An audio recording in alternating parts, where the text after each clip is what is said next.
Ladies and gentlemen, Ashafi. Thank you so much. Good afternoon, everyone. How you guys doing? Great, huh? How was lunch? Good. No comments. So welcome to your second workshop for the day. It's entitled How to Get Started with an Idea with the goal of achieving product market fit.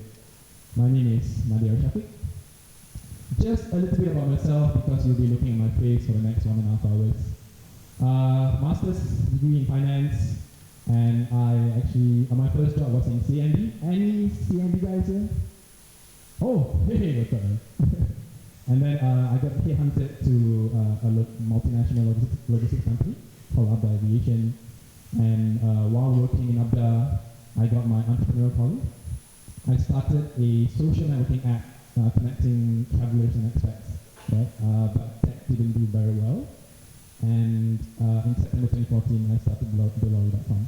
Right? So just a little bit about Delory.com because I'll be using Delory.com as some of the examples today. We are basically an on-demand marketplace for logistics. We connect customers from commercial, individual customers to transporters, right?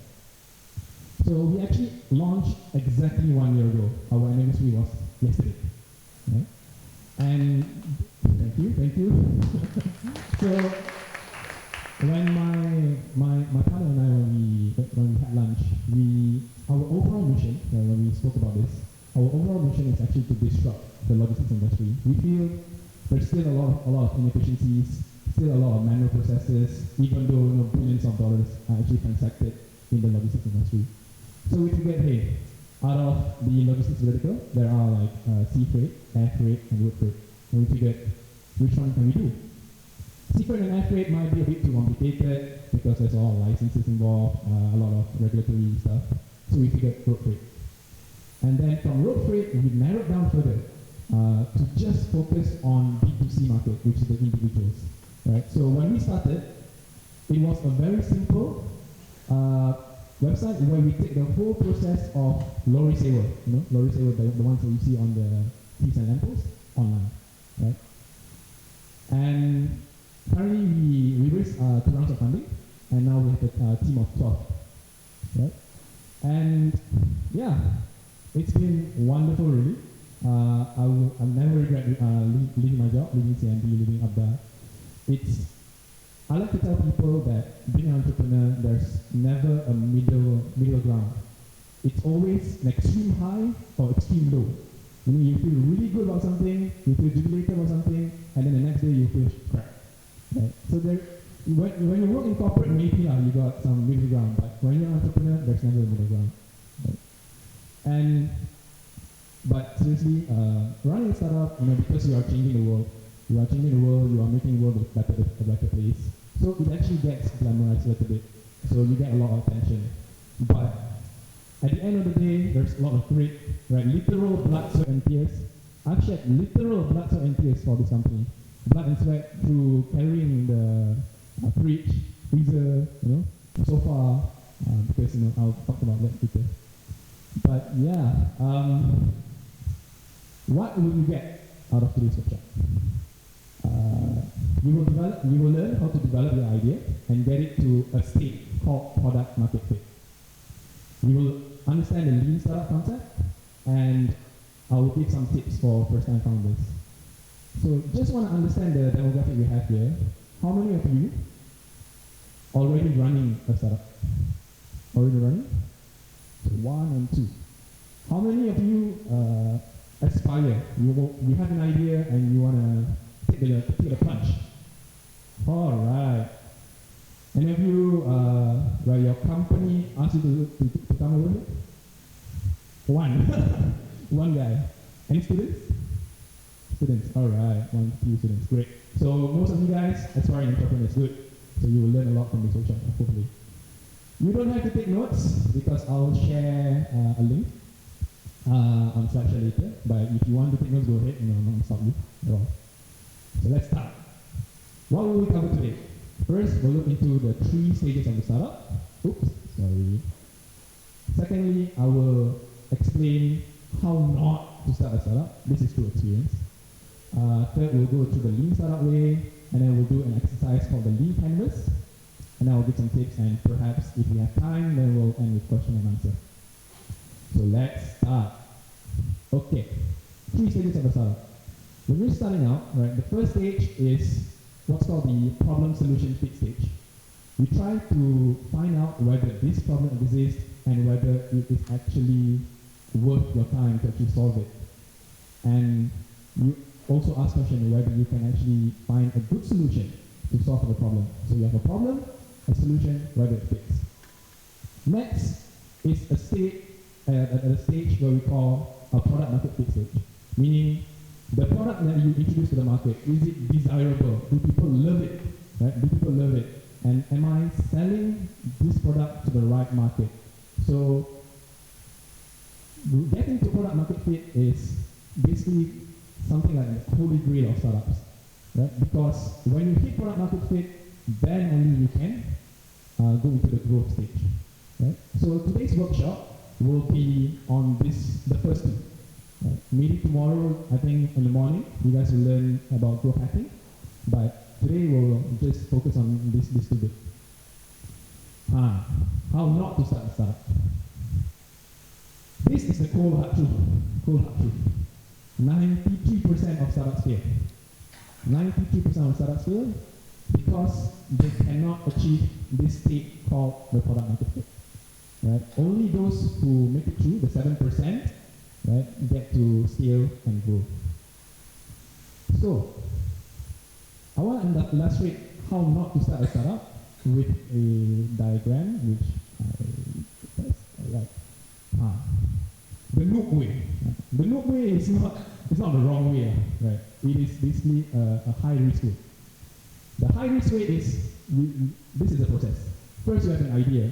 Wouldn't it be cool if, let's say, you do this, create an app, create a website, and then you build a product. It has to be jam-packed with features, 10 features, and then you go out there, spend thousands of dollars acquiring users, and then you start praying, right? Oops. Okay. Go back. Right. And then you start praying, right? And I will illustrate this flow by giving you guys a story. So imagine one day, you and your friends go out to a mama session, and then you've heard of this billion-dollar acquisition in the valley, in the Silicon Valley, and then one of you say, hey, I also can do these guys are not smart, I'm smarter, right? And one of you say, hey, let's start something together. And then one of you say, what should we do? Maybe we should start a website, right? We should start a website. It's never been done before. It has amazing technology. There's no competitors at all, and we will become millionaires, right? We will become millionaires. And then what you do is you quit your job. You quit your job because you believe in the dream. You believe in this vision, that you're going to become a millionaire one day. And then you register a company because your partners and yourselves, you want to ensure that you are protected, and your company because you want to protect the intellectual property. You go register a patent, trademark your logo, right? And then you are very secretive about your startup. You don't want to tell anyone, because if you tell anyone, then people will copy. Then you lose the advantage, right? And when you talk to people, you get them to sign what's called an NDA, non-disclosure agreement. Sign, hey, don't tell everyone, about my startup. It's secret, stealth, right? So what you do is you talk to no one about it until launch. And then, because none of you are technical co-founders, so you hire some development guys to build the full version of the product in 6 months. Right? You pay thousands of dollars, right? And upon launch, you pay to acquire users. Facebook marketing lah, Google lah, taxi advertisement lah, right? Just whack me. And then you get the media to cover you. This way, this flow that I just mentioned to you is not wrong, but it's high risk. Why? You are shooting in the dark. You are shooting in the dark because you don't know whether the product that you built, that you're building, actually has a market, right? Actually can work. What if I tell you there is a lower risk way, right? So what if there's a way for you to balance between the reward that you get and the risk? So enter a concept called the Lean Startup, right? Lean Startup is basically a book. It's a book by a guy called Eric Ries. He basically, the theory is, it's a method for developing products and businesses, right? The central idea is to reduce risk by building products iteratively or in stages, right? In stages and validated learning. You learn from the metrics that you've set. So one central concept of Lean Startup is something called the build, measure, learn loop.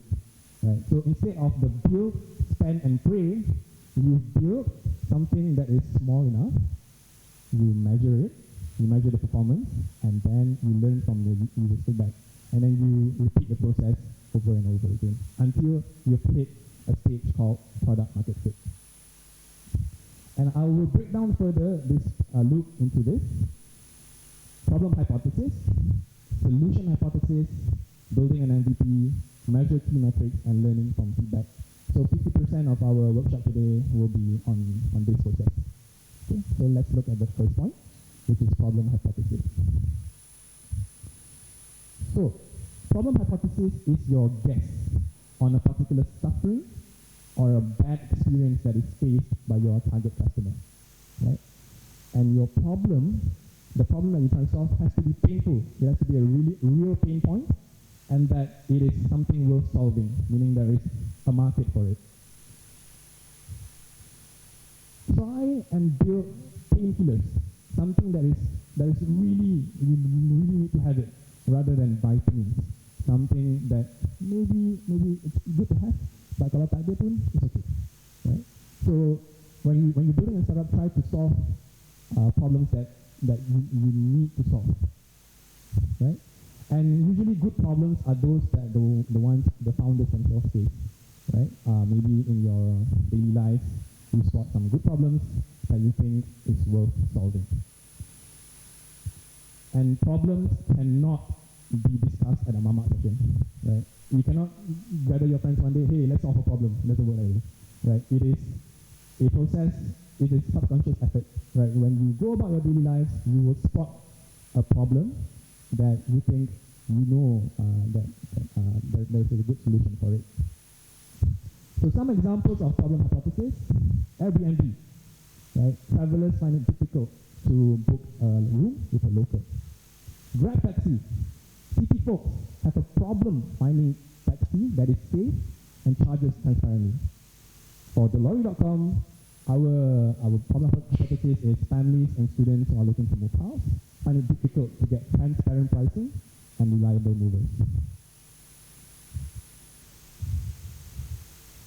So, how do you find problems that are worth solving? Let's apply the frequency, density, pain test. Frequency. Does the problem that you're trying to solve occur very often? Density. Do a lot of people face this problem? Pain. Is this something that really must be resolved? It is something that must really be resolved. Right. Try to ask these questions when you're thinking about the problem that you're trying to solve.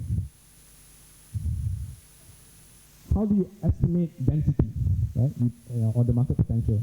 You can either go top-down, meaning you go out there and find some market data, like government data, research, consultant data, stuff like that. Example would be the market size of the mining industry is $500 billion, right? Or it could be bottom up, meaning you multiply the number of potential customers with the average price. So let's do an example. Assuming there are 1 million burger eaters in Malaysia. So 500,000 of those are in KL, and these guys, they buy burgers at least twice a month. So that gives you a potential customer set in KL of 1 million. And if it's 5 million per burger, that's a 5 million ringgit market and 60 million ringgit market a year. Right? So when you pitch investors, they will ask you the market size. So you need to know where and how to actually derive this number. Okay, I'll be using this made-up startup as an example throughout the whole workshop. So this workshop has a problem that they're trying to solve, which is busy working professionals in KL area have no time to cook food. So let's use this problem hypothesis as an example. So let's look at the second point, which is solution. We have a problem. Now it's time to find some solution to solve for the problem. Okay, don't try to approach problems with a fixed solution in mind. I mean, you already know, I want to build an app that has GPS features. What problem can I solve with this? Don't try to do that. You have to work the other way around. Find the problem first, then you find a solution. Right? So don't be a hammer looking for a nail. And try to ask the users how they want it to be solved. Right? A lot of very, very important component of running a startup is talking to your users. And your solution needs to either do one of these four things. First, increase income. So GrabTaxi, MyTaxi, they increase income for taxi drivers. Second, decrease cost. Prior to WhatsApp, people were using SMS, and SMS is very expensive. So WhatsApp actually decreased cost for their users. Facebook, you post something on your newsfeed and people like, people comment, so you feel good. You feel good about yourself. And lastly, save time. So this is the problem like the guys like Dimaras, the GoGet are solving. They help you with your errands so that you can save a lot of time. What you have to do is you have to find a solution that's different, better, right, or solve the problem more efficient than a competitor. This is an example of Google. When Google launched, there were 13 other search engines. But what did they do better? Their product was more simple, and their search worked better than the rest. And if you don't tick the right boxes for your solution hypothesis, maybe you can find other solutions or find other problems to solve. So, in this made-up example, busy working professionals in KL have no time to cook food. So an example of solution hypothesis would be we provide home-cooked meals on a subscription basis. Right? Let's move on. MVP. So I think in this morning you guys were exposed to the concept of MVP, right? So it's not it's not most valuable player, minimum viable product. So what's a minimum viable product? A minimum viable product is a version of a new product which allows a team to collect the maximum amount of validated learning about customers with least effort. This is the book definition lah. But I have a more simple definition. Okay? Simple definition is a new product that allows you to test your assumptions, build as cheap as possible, as fast as possible, with the goal of learning as much as possible. Right? So test, cheap, fast, learn. Keywords. Can you see that? All right. So let me say you want to solve the problem of getting from A to B. Building a minimum viable product, maybe you should not build a car straight away. Because building a car straight away, you gotta build the wheels, you gotta build the body, throw in the engine, the electric circuit, etc., and then you start building a car. But what if, after you build the car, you realize that users don't like the car, or they don't want a certain feature in the car. Maybe they want it in red, but you built it in blue. Maybe they want a 2-seater instead of 4-seater, right? So what you should do at the start is try and build a skateboard first. It does do the job, but not efficiently. It does do the job to get from A to B. But what you can do is when you build, you can measure the metrics, you can measure the success of your product, and then you can learn from user feedback. So maybe after you've built a skateboard, people say, I think we need better controls. So you put a pole there so that you can control better. And then after you build the product, users come back and tell you, maybe I need bigger wheels. So you go on and build a bicycle. And then they say, hey Nadir, bicycle a bit too tiring. I need engine. Then you go on and buy a bit of motorcycle. And then they say, Nadir, motorcycle can only fit 2 people. I want a better solution. I want to fit 4 people inside. Then you go on and build a car. Right. This way, you know exactly what your users think about and their behavior and what they want and don't want. Right? So, and this is a minimum viable product is basically a subset between something minimum and something viable. So a minimum is a product that is crappy, nobody wants to use, and viable is something that products built by companies better finance and use. Okay. If you have 10 features in mind, your app, you want to do this, do that, do this, do that, right? Don't try to do that first. Try to focus on the most important feature. Let's look at Facebook. Facebook, and right now, obviously, you got the Facebook events, Facebook messaging, Facebook groups, Facebook pages. They got a lot of features. But when they started, what was the most important feature? It was their newsfeed, right? So that people can like and comment. It was their friend system.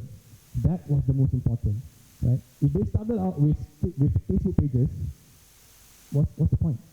Try to test the most important or the most risky assumption first.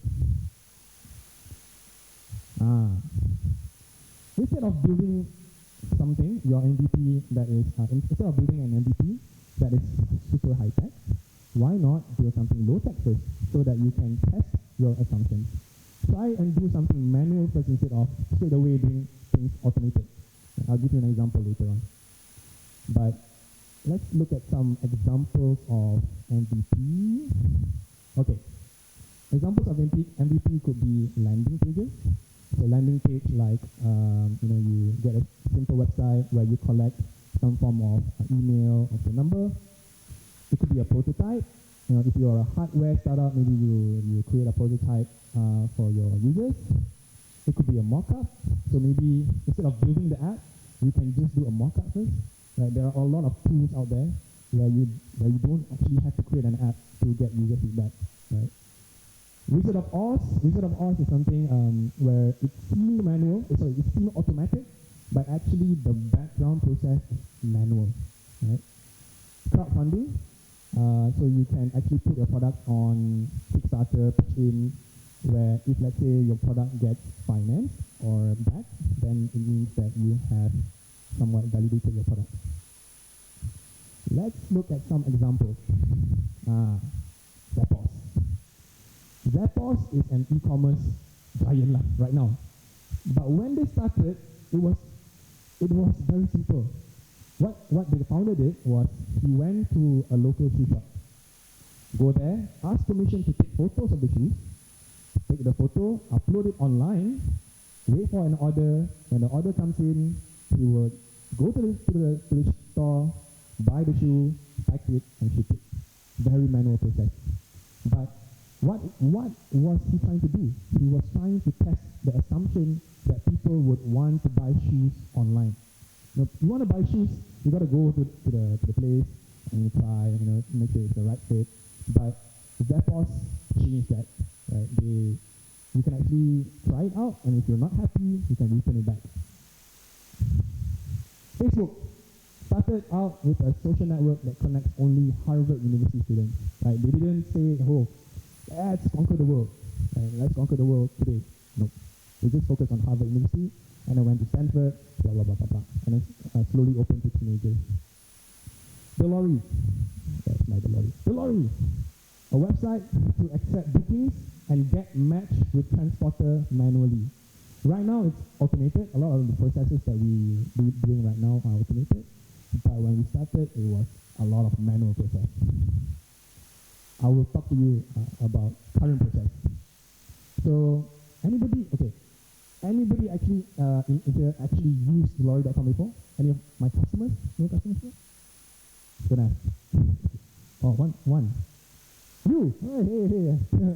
All right, so what happens if you go to Delory.com is first you would place a booking, and then when we get the booking, we'll put it into our back end, and then customers can make payment, And what we'll do is we'll contact the customer to verify the booking and talk about their booking a little bit. And then after it's verified, we'll push the job to a vendor app, right, for them to actually claim it on a first come, first served basis. And then once we do that, they decide which driver goes to the job, and then an automated email will be sent to our customers. And then after the job is done, payment is made to the vendor, and an automated email will be sent to customer on rating and feedback. But it didn't start out this way. It started out this way, right? When we started out, it was a very simple website.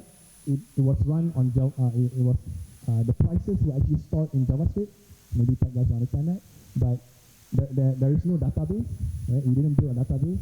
When a booking comes in, an email will be sent to us.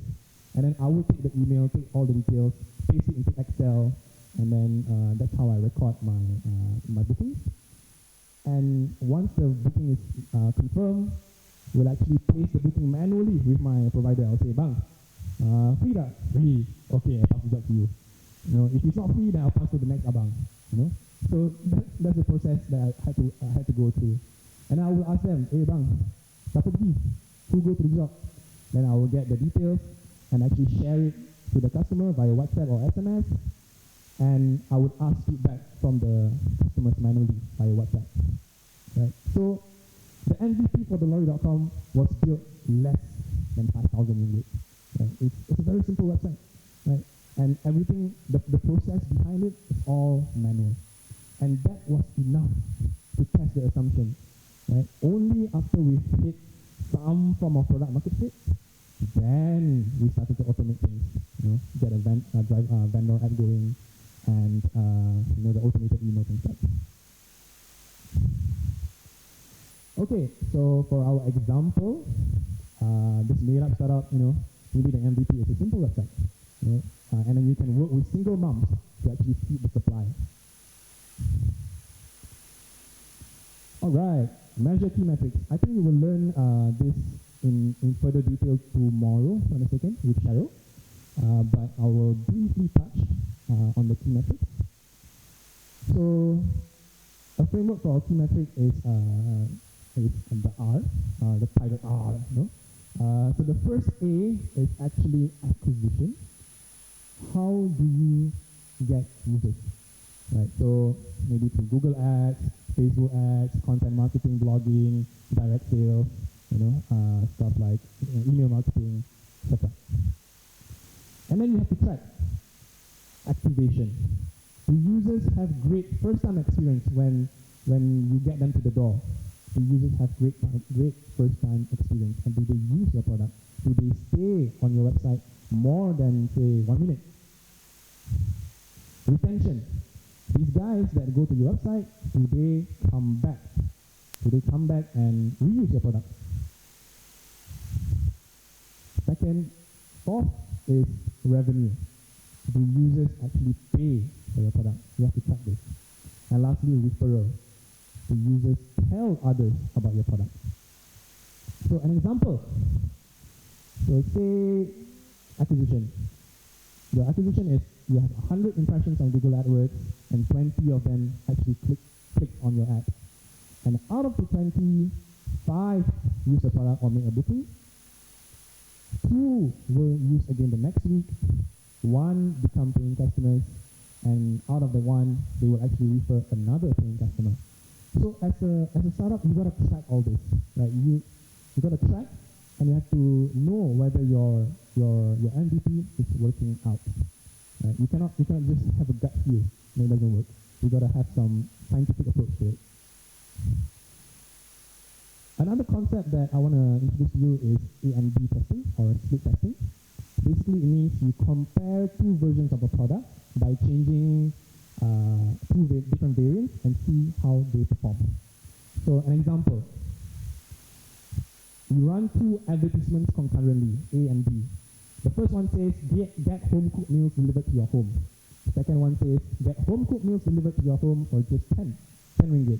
And you sort of track what's the performance. And generally, this is generally speaking, ads with numbers perform better. Right? And that's worked for the Lorry.com and a lot of other startups as well. So maybe in this made-up example, from 20 click-throughs, the advertisement A does 20 click-throughs, advertisement B does 25 click-throughs. And then after you've done the A/B testing, perhaps you can decide, oh, okay, let's go forward with B from now on. Another example is the revenue side. If the first version of your product, you say to users, pay 20 ringgit monthly to get delicious home cooked meals. And then another version of your product, you say, pay annually, so 120 ringgit at 10 ringgit a month to get delicious home cooked meals. And then you sort of see what's the performance of the two copies, right? So try and do A/B testing in your as a part of your measurement technique. Vanity metrics. This is another concept introduced in the Lean Startup. Vanity metrics is something which is nice to have, not nice to have. It can be easily manipulated because it's not important. It's not important really. Stuff like registered users, number of downloads, number of page views. What's important as metrics that you should track are stuff like active users. How many of those registered users are active and using your product? Right? What is your cost per customer acquisition? What is your long-term value? Let's look at CAC and LTV in more detail right now. So CAC is short for customer acquisition cost. How much does it cost you to acquire one customer? How much does it cost you to acquire one customer? And LTV is long-term value. What is your expected gross profit over the long term from one customer? So you got to know your unit economics, right? And let's look at some examples. Say you spend 1,000 ringgit on giving out flyers, and out of this 1,000 ringgit that you spend, you actually get 1,000 additional customers. So your CAC is 1 ringgit. Okay? And say each meal you actually make 1 ringgit in profit. And you estimate maybe customers will be loyal with you for a period of 3 months. And if let's say they make 2 purchases each month, that is an LTV of 6 ringgit. So ideally you want to have an LTV that is perhaps 4 to 5 times larger than the CAC, which ensures that you are unit profitable.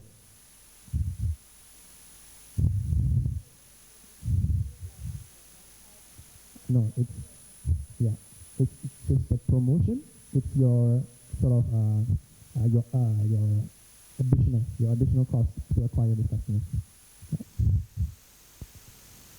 Next, okay. So for our made-up example, what you should track is perhaps the sales per day, right? The activation rate, how many people actually go to the website and they sign up, and your churn rate, how many cancel the registration right after they have activated. Learn from feedback. Our last bit. So, startup founders, you gotta be obsessed about your users and customers. You gotta eat, sleep, drink, think about your customers, how to solve their problem, in a better way. And what's very important is you gotta be very personal when you're building your MVP and getting to product market fit. You gotta be very personal. You gotta talk to your users and understand what they're doing and their behavior. And don't put anybody right at the start. Don't put anybody between the founders and customers. Don't put customer service guys. Don't put sales guys. You gotta do it yourself, right? You gotta understand them, and then you can make better decisions. If you are a service startup, like food delivery, like maybe the lorry, try and do the job yourself. That's what I did. I actually became manpower. Right? Customer ordered 3 manpower, I became the 4th. Go carry their fridge, go and carry their wardrobe. But when I'm there, I can actually ask customers on the spot, what do you think of the service? Right? How was the whole experience? Right? What can be better? Right? And these are the questions that you have to ask. Get them to use the product in front of you if you're a website or a SaaS. Tell them to use the product in front of you. Ask them, would you promote this product to your friends, your family? Ask them again, would you use it again in the future? Right? Ask what can make the experience better and how was the service. There is nothing more important than talking to your users in the early stage, right? Because the whole point is to get feedback so that you can iterate again and build a product that people want, and you hit a stage or a state called product market fit. This is the first version of our product, right? What I did was, we did user testing, meaning I took the laptop with our website preloaded and showed to my friend, okay, please make a booking. And then we struggled a bit, like, what do I do here? What do I do? I don't know what to do, right? So after doing that multiple times, and I getting uncle and auntie, hey, what to click, Don't know, I don't know what to click, right? And then I implemented something, right? I put something that says, start here. And after we implemented this, then we immediately saw an increase in bookings, decrease in questions of how do I proceed with your website. And actually, there's a free website that you can use called peak.usertesting.com, where you put your URL, and then an American lady or guy will actually talk 5 minutes about your product. So they will try to understand what you're trying to do and whether it's the user flow is good, and try it out tonight. It's free, right? But it's free because they want you to sign up for the complete product, right? But it's good enough. You can know immediate feedback on your product. Okay, another very important concept in Lean Startup is something called pivot. Right? After you build your product, you measure how they will respond, and then you learn from their feedback, and then you can either decide on two things. You can either persevere, maintain the current course, or you pivot. You change perhaps the problem that you're trying to solve, perhaps the solution, or perhaps some features in your MVP. Right? So you do this all over and over again until you hit product market fit. So some examples of products that actually went through pivot was Twitter. It started out with as audio, a place to actually find and subscribe to podcasts. Instagram started out with Bourbon, a location-based app. Right? So don't be afraid to pivot your product. No, don't think of it as failure. Think of it as a natural progression as being an entrepreneur.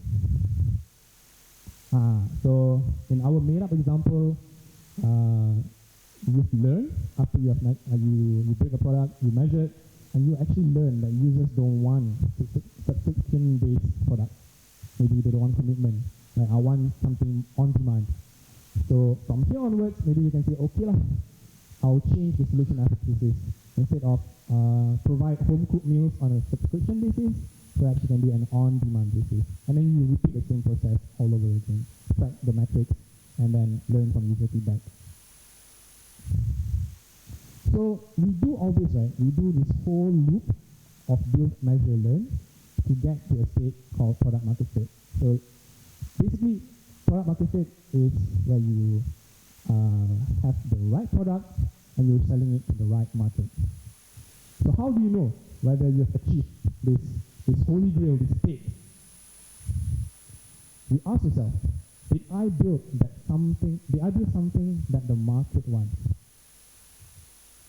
Right? Next, do people love it? Do they actually post on Facebook, post on Twitter that, hey, Deloitte.com is amazing, it's awesome. And do you have high activation and retention rate? So activation is, do users have good first experience? And retention, do they come back? Next. This is a test that you should ask yourself if you want to know if you have reached product market fit. Ask your users, if let's say I went off the market today, right? If let's say I disappeared, would you feel sad? Or would you feel that, oh man, if let's say, okay, I ask you guys, if my taxi was gone from the market tomorrow, how do you guys feel? A crap, right? Because how will you book a taxi on demand? Takkan want to call again 625-92020, you know? Takkan want to get an unruly taxi driver that doesn't use the meter. Oh yeah, you know, stress lah. So if you will know that you hit product market fit after you've asked these questions. So it is basically, you know, the holy grail of startup, achieving the state of product market fit. Okay, so let's do an exercise together, right? This exercise is called Lean Canvas, so perhaps we can distribute the sheet now. So Lean Canvas, right? I know, how many of you actually come from the corporate background? Corporate guys? Corporate? Okay, quite a bit. Corporate guys are very used to 20-page, 30-page business plans, right? But there is a more simple way to actually get a bird's eye view of your product and your service, right? That's something called the Lean Canvas. And our friends in Magic is distributing the Lean Canvas to you right now. And let's just wait for that. So a Lean Canvas, right, it has 9 segments spread across problem, solution, key metrics, unique value proposition, unfair advantage, channels, customer segments, cost structure, and revenue streams. So we'll go over this one by one. And perhaps, you know, if you have the ones that are aspiring, if you already have an idea in mind, try to fill in. Let's do it together. The ones that are already running a startup, try to put your startup in it. And if let's say you have no idea whatsoever, just put a restaurant or whatever, something that you know about. Okay, let's just give a couple of seconds until everything's been distributed. Okay. You guys got that? Not yet. So which means, do we have more than 200 people? Because I printed for 200. So sounds like you have more than 200. Okay. Let's look at it. Problem. So we talked about problem, right? We talked about problem hypothesis. So the problem for this made-up startup that I have in mind, it's called Delivery Mum. Delivery Mum, you know, home cooked meals on a subscription basis. So the problem that it's trying to solve is it has no time, have no time to cook food, right? So let's take 1 minute and enter your problem hypothesis. Let's take 1 minute and enter your problem hypothesis. List down between 1 to 3 problems that you're trying to solve for your startup. Take 1 minute from now. The second segment that you're supposed to fill in is the customer. So for this made-up startup, the customer segment is working professionals in Kuala Lumpur. So try and think, who has this problem that you just mentioned? Who has this problem? Try to be as specific as possible, right? Somebody, you know, in somewhere, or somebody working somewhere, etc. Try to be as specific as possible. We'll take 1 minute.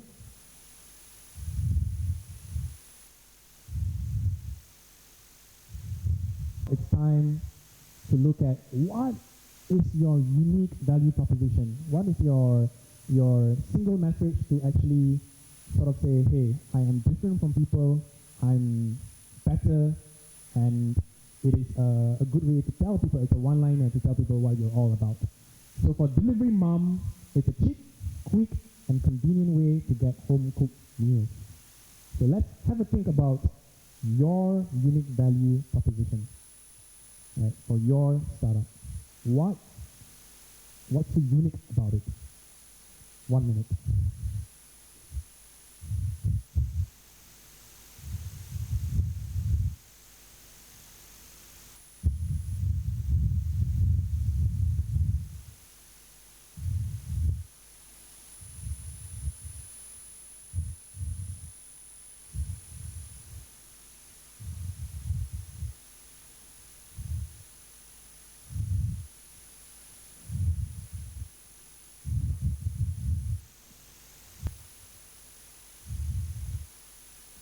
Okay. Next point. So you have the problem, you have the customer segment, you have your unique value proposition. So what is the solution here? What is the solution that you're trying to solve for your problem? Right? So for this example, Delivery Mom is trying to provide home cooked deliveries on a subscription basis. So note down what is the solution that you're trying to bring to your customer segment and to this problem. 1 minute. What is your solution?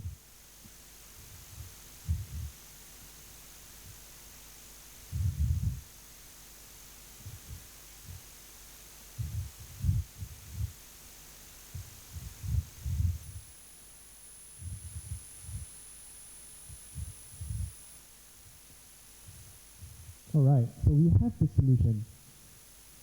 Then what do we do then to actually reach out to your customer segment? What are the channels that you are using to reach out and connect to your customers? So in this example, Delivery Mom is doing Facebook marketing and content marketing to actually reach out to your users. So have a think about what channels are you using. Perhaps it could be Google Ads, it could be sales calls, it could be cold calls, it could be email marketing. Have a think. How do you reach to this customer segment of yours? Right? 1 minute.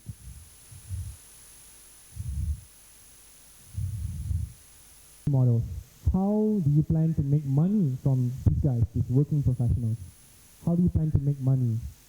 So in this example, Delivery Mom is doing a subscription model. So every month you pay and then food magically appears at your doorstep.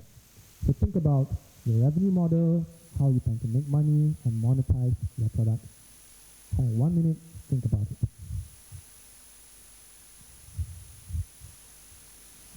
Okay, so you have your revenue, then you look at your cost. How much does it cost you to actually run this business? What are your key cost components? So in this example, Delivery Mom, the key cost component will be cost of food, to actually provide the food. So the cost for logistics, the motorbike guy, the abang to actually send the food over, and marketing. Right? So have a think about what would be your core cost components. 1 minute.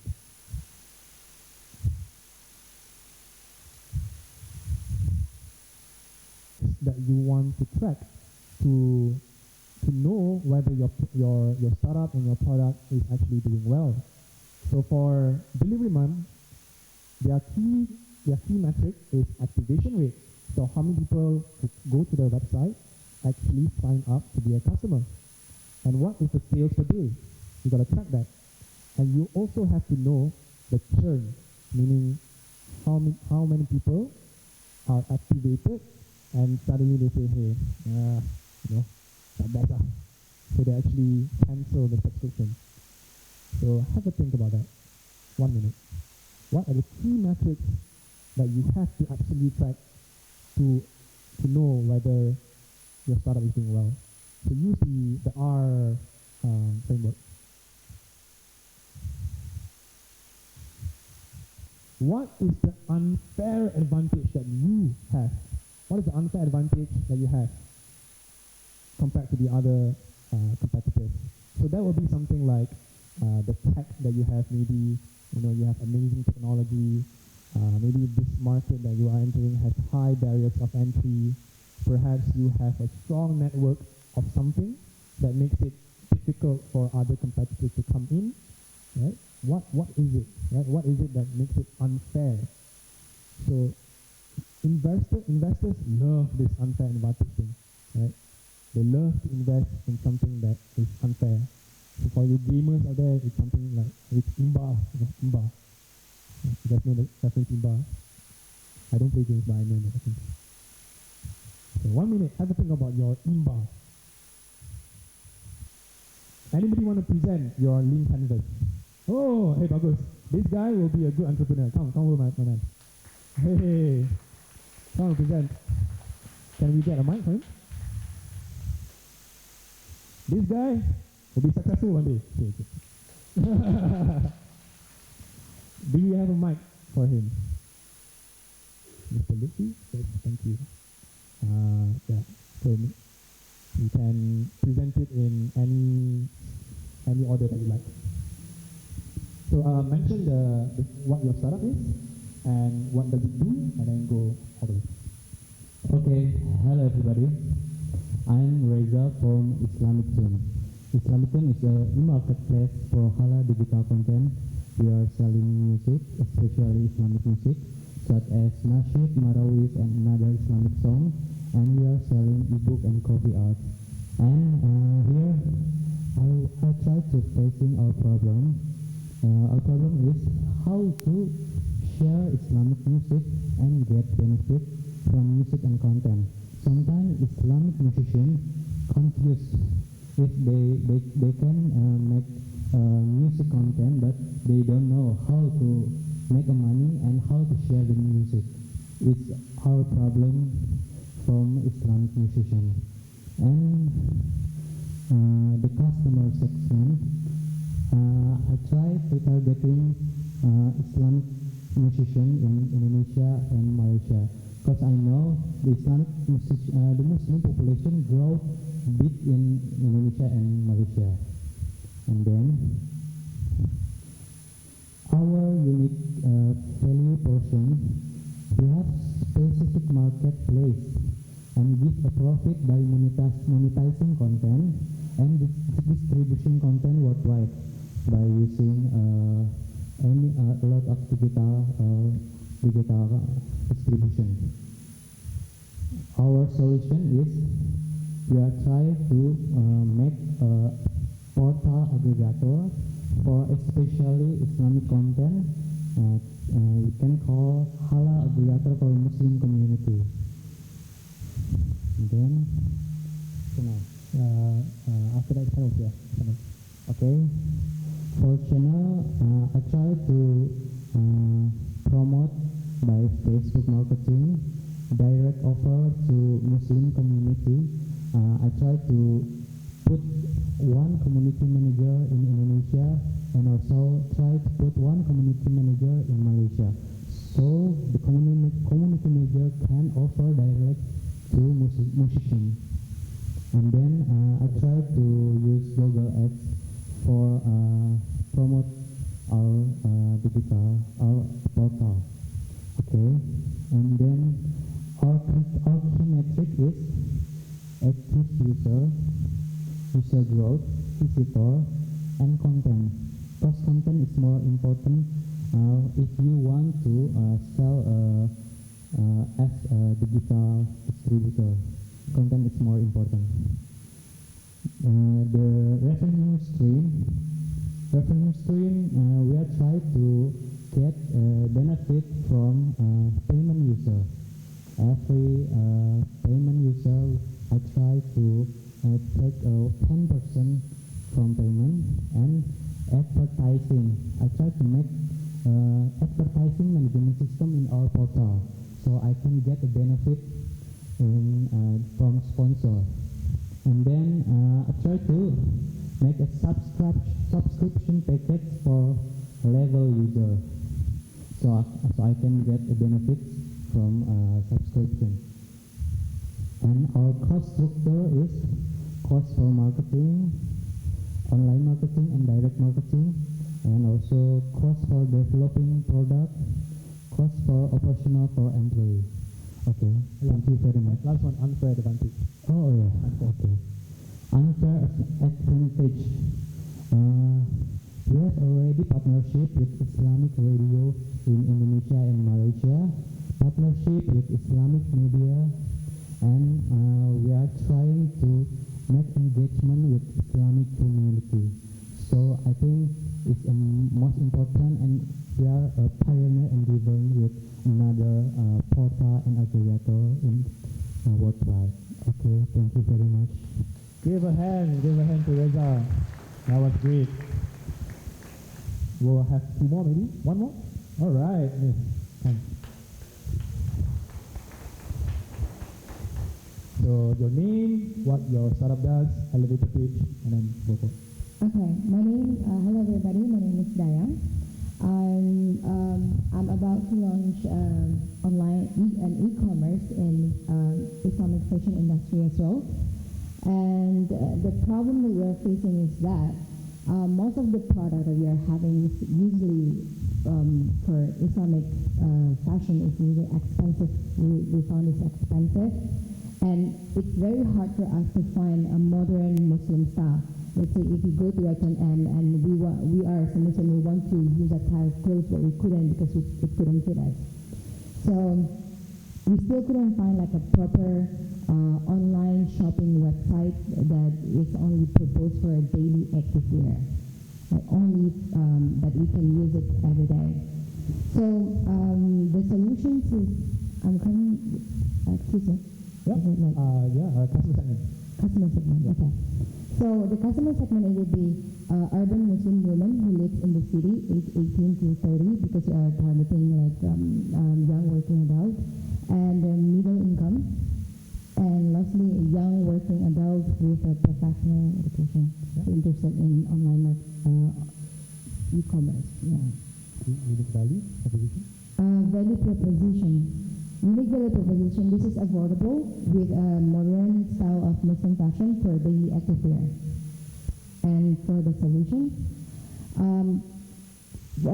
our e-commerce will provide the choice of affordable modern fashion clothes in a daily active wear apparel product. Okay. And for Channels. the channels, we will be using Facebook, blogger review, Instagram, YouTube, and direct connection with the community, Islamic community. And revenue model. This is the interesting part of this e-commerce, because if, in order to get this thing affordable, we are actually not reducing the quality or even the quality or the quality of the product, but actually we are making it an offer, like a Groupon. So let's say we have a product that is cost this much. If we offer this deal for this X amount of people, so the deal will be on if we have this amount of product, this amount of buyer. And that's first. And second, we are opening a platform for another designer to use this kind of thing on our website. Okay. And the cost, we are having cost per product, website cost, marketing cost, HR and logistic cost, and designer cost. Okay. Key metrics. And for the key metrics, we have how many people are invited their friends to subscribe and make a purchase in our website. And close deal daily, and website traffic. Yeah. Unfair advantage. The unfair advantage, because there is a huge market condition for the halal market nowadays. That's how people call it nowadays, and a high demand for to purchase online product for clothing. And the product itself, because we are providing modern Muslim style, only Muslim. We are not focusing on any other thing. We are really focused. And third, we are getting bunches of designer, and we are inviting all people. We are not looking for competitors, but we are actually want to collaborate with them. Great. Give a hand. Thank you. The last one. Come. You look young. Are you a student? Student. Hey, give a hand.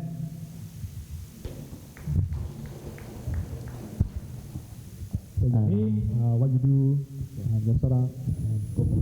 Okay, hi guys. My name is Kingsley. I'm from high school. I'm 15 years old. Whoa. Hey, 15 years old, man. Woo. Amazing stuff. So as we know, Malaysia has one big problem: transportation problem. It's not that we don't have a good infrastructure; it's that the information is not accessible to everyone, and this is the key that we want to solve. So, okay. So we start with the customer segment, the problem first. So we want to solve the Malaysia transport system, which is outdated and is less informational and less accessible to everyone. Our customer segment is now the working class without transportation. And who is the working class without transportation? We could classify into foreigner, and then those who from rural in Malaysia, and then students from overseas. And then it goes on to our unique value propositions. So we provide easy and accessible and well-rounded way to access and process the necessary information for public transportation. The solution is that we provide a mobile platform to show the whole transport systems from buses to railways to LRT in an easy way and step-by-step process to guide you to the destination.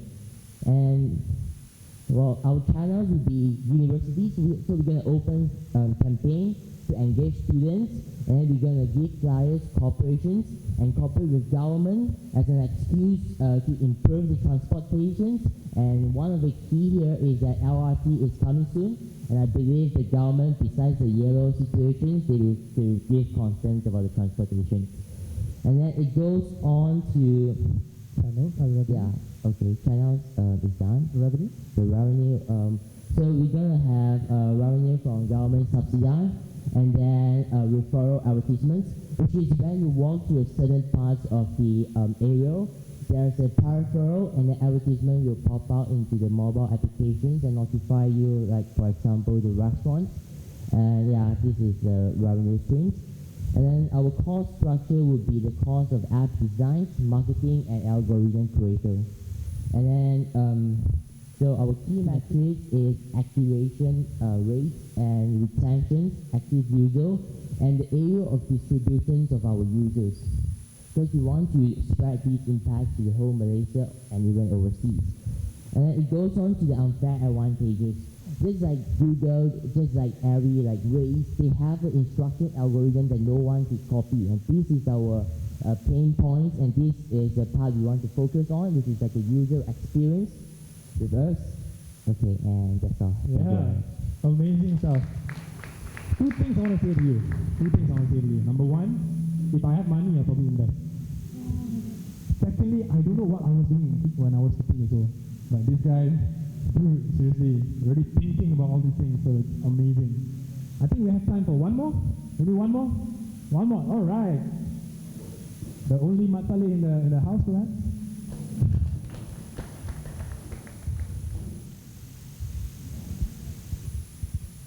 All right. By the way, saya Melayu kan. Melayu. Oh. So hello everyone.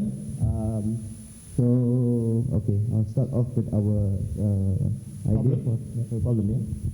So who loves sports here? Especially football or badminton, or who plays futsal? Okay, cool. So if you play futsal regularly, you probably always call the center to make bookings and whatnot. Yeah. So the problem I want to solve is to eliminate the problem I need to call.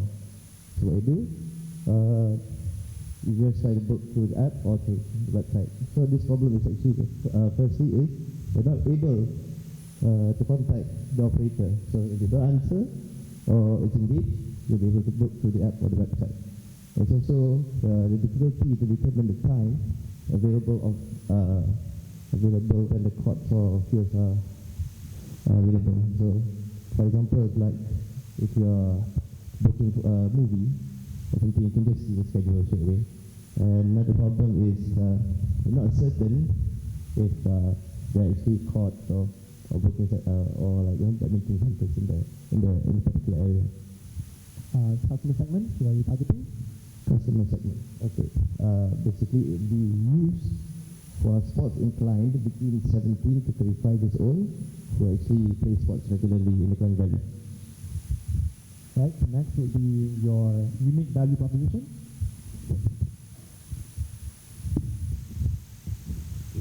What is unique? The middle part. Alright. It'll be quick, convenient, and a cashless payment method for futsal or badminton booking centers in Klang Valley. Right? Solution? The solution. So you'll be able to make bookings through the app or through the web if the operator is not contactable, and also you can check on the availability of the courts without actually having to call the center. So the notifications to the app or the website or newsletters or whatnot to email. The channel? How are you reaching these customers? Okay, channels. So some of the channels that I've identified are through Facebook marketing, newsletters to already existing subscribers to the futsal centers, blogs to bloggers who are actually blogging about sports and whatnot, and also to push notifications on existing sports apps like Eurosport or ESPN and whatnot, and also actually the number of conventional playing flyers and whatnot at these sports centers. Yeah. Revenue streams? Revenue streams, okay. Firstly, you can get the plan is to get probably grants from the government to maybe Cradle or to Super Batraja and whatnot, and also maybe if possible sponsorship from KBS and whatnot, and also to charge the centres around 3 to 5% for the hourly rate based on how much they are really charging the centres. Your cost? Cost, okay. Firstly, of course, the developer fee. You have to pay the developer certain costs, come with the prototype to present, and also just to do some research on how many centres, just to get the runners out, come back with the feedback, and also some wages for the customer service in case of any problem. Key metrics that you're tracking? Okay, key metrics. So for the activation rate, it's just people who are booking with the app. So we just have to check on that. And then for the sales per day, it's actually according to how many sales there are in the center that we've already identified. And for the churn, it's just to identify how many orders that were not completed. Okay. Lastly, your unfair advantage. What makes it imbalance? I think it's the best thing is that there's such a huge network of untapped centres within KL or there's the Klang Valley that haven't actually ventured into this avenue where you're able to have the convenience of using just the app. Just to with one touch of a button to be able to do booking, similar just like booking a movie. Great. So give a hand to Sufyan. All right. So if you think about it, right, when you pitch to investors, it's really about these 9 things. Right? It's your problem, your solution, how are you tracking it, what's your revenue model, your cost model, right? In fact, if I show you my deck right now, it would actually comprise of all these. Right? So this is a very good way for you to have a bird's eye view of your products and business, so you can articulate it efficiently. So let's move on to some tips. This one you cannot find in Google. This one you cannot Google, cannot find on Facebook. This one comes from me, from experience. Okay, let's look at the first tip I have for you guys. Launch fast and learn fast. So don't be afraid. Remember just now I was talking about the Nook way, where this guy was afraid that people will copy. Really don't be. I've run this business for about a year, and I've actually attracted one copycat. I don't want to mention names, but really don't be worried about copycats, because if there are copycats, that means you have somewhat validated your product. Means you are actually solving a product that has a market. Yeah.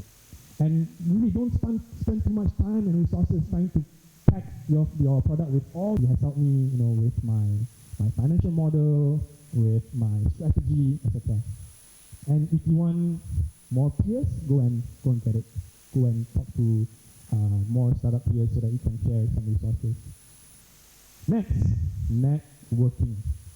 Being an entrepreneur is all about networking. One part of it is networking.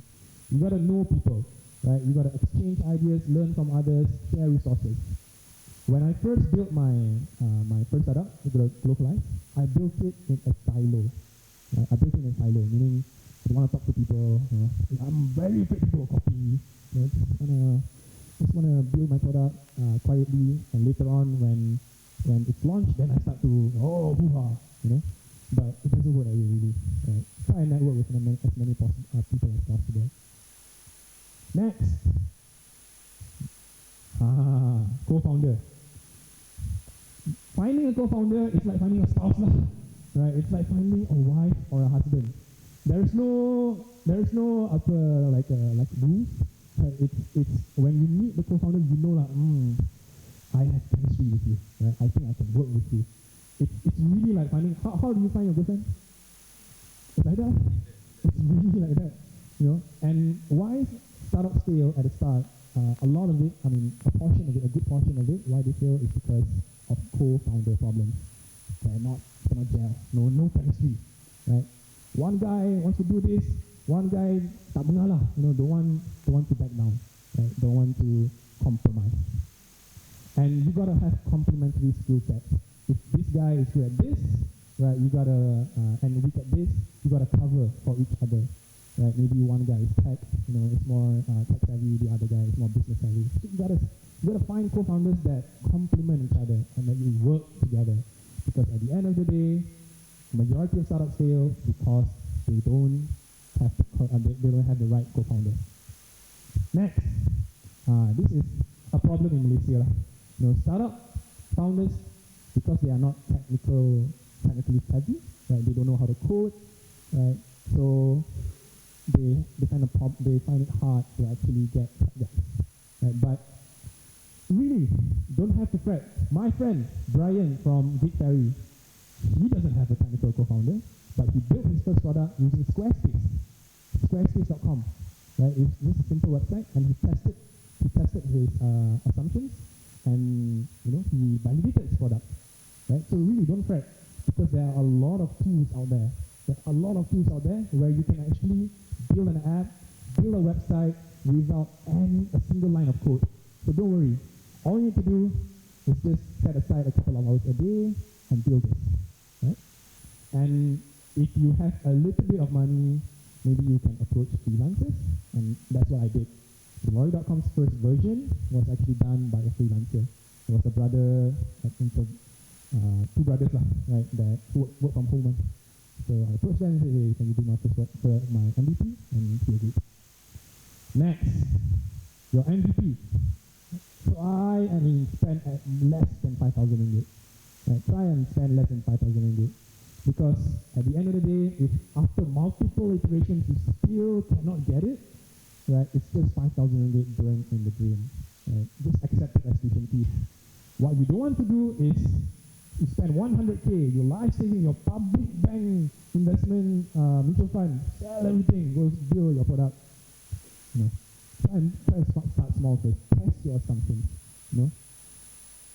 Next, quality over quantity. At the start, try to deliver the most quality product if possible, and focus on it. For the Lorry.com, right? If let's say there are service failures, and I mean, with service you always get failures, such as when we dispatch a driver to a job, he comes late lah, and then he's rude to the customer lah, he breaks the customer's furniture. So we have to sometimes you gotta take a loss to actually maintain the relationship with the customer, right? Maybe it's a long-term customer, and you think, okay lah, I accept a loss now, but later on I can definitely recoup it. Right? It's more of maintaining the relationship with your customer. And at the start, your only advantage against the big boys is quality. Right? You don't have the luxury of quantity, of scaling, but what you have is quality, personalized service, personalized product. Next, incorporation. Don't try to incorporate a Sinar Berhad straight away. It's very expensive. It's like 3,000 ringgit, 2,000 ringgit, and then you gotta pay monthly, and then each document that you want the company secretary to come up with, you gotta pay. So it's very expensive. So at the start, what people recommend and what I would recommend is try to go with a limited liability partnership first, or in Malay PLT, or enterprise first. And last but not least, and we'll probably end with that, don't expect work-life balance. It is work and work. There's no balance. When you're a startup founder, your startup will consume your life. it has consumed my life. I think, breathe, and sleep the lorry, and my wife is sick of it, right? So really, this is truth. This is the truth. Right? In corporate, perhaps you can have some form of work-life balance. You know, on Saturday, Sunday, you can go out with your family, blah blah blah. But when you're running a startup, although you're going out with your family, but in your head, it's all about work, work, work. You know, and that's what I experienced. So that is probably it for our tips. And this is some useful tools and resources that I recommend. Recommend you to read the book, Lean Startup. Recommend you to read this book by Peter Thiel, 0 to 1. Talks about monopoly and avoiding competition. And I recommend to read the blogs of Neil Patel and Quicksprout, because it has a lot of resources on marketing, especially digital marketing. And these are some tools. So you don't have to take down all these, because I'll be sharing the link to the slides later. But I just want to highlight a few things like Wix, Wix.com. If you have an idea but you don't want to hire a technical co-founder, you can actually use Wix. It's just a simple drag and drop like PowerPoint, like that. And magically you will have a website. And you can also build your own app using appmaker.com. So maybe we have 5 minutes of question and answer. Please don't ask me hard questions. Please don't make me feel look not so good in time. Any questions for me about the topic? About the topic. Yes, ma'am. If you have done this lean canvas, so what is the first step and how is it going on? And stuff like that. So lean canvas is just a bird's eye view of your product. So it's just to articulate. So it's very good to articulate what your startup is all about rather than have it in your head, right? So it's just an articulation point. And then perhaps you can execute what you just wrote down on your lean canvas.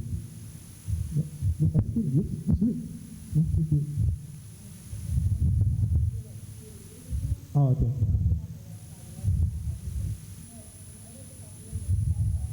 Okay, you say? Yeah.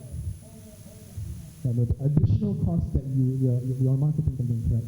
So your additional cost that you use to acquire these users. So your Google ads, your Facebook ads. Right. Yes, sir. Please don't ask me hard questions. Okay, when you have to go to meet up with the lorry driver, what kind of challenges that you face? I mean, in terms of changing their mindset to adapt to the technology as compared to what they have done before. I mean, that challenges. Can you elaborate more details? I love this question. This one I can answer. When I first started, right, this was before I even had a product. It was an idea in mind. So I went to Mudah Ramai. I actually called these lorry saver guys and said, "Hey bang, I want to meet you. Why? Why you want to meet me? I have an idea, something like My Taxi for lorries." What is My Taxi? I don't know what you're talking about, right? And I'm actually trying to help you find more jobs. Okay. From then onwards, I got maybe about 30, 40 meetings. But out of that 30, 40 meetings, only perhaps 2 or 3 were actually interested, right? But my inflection point, right, was when I was featured in Cosmo. That one article. That one article in Cosmo actually gave transporters, the lorry guys, more confidence to deal with this, and also customers.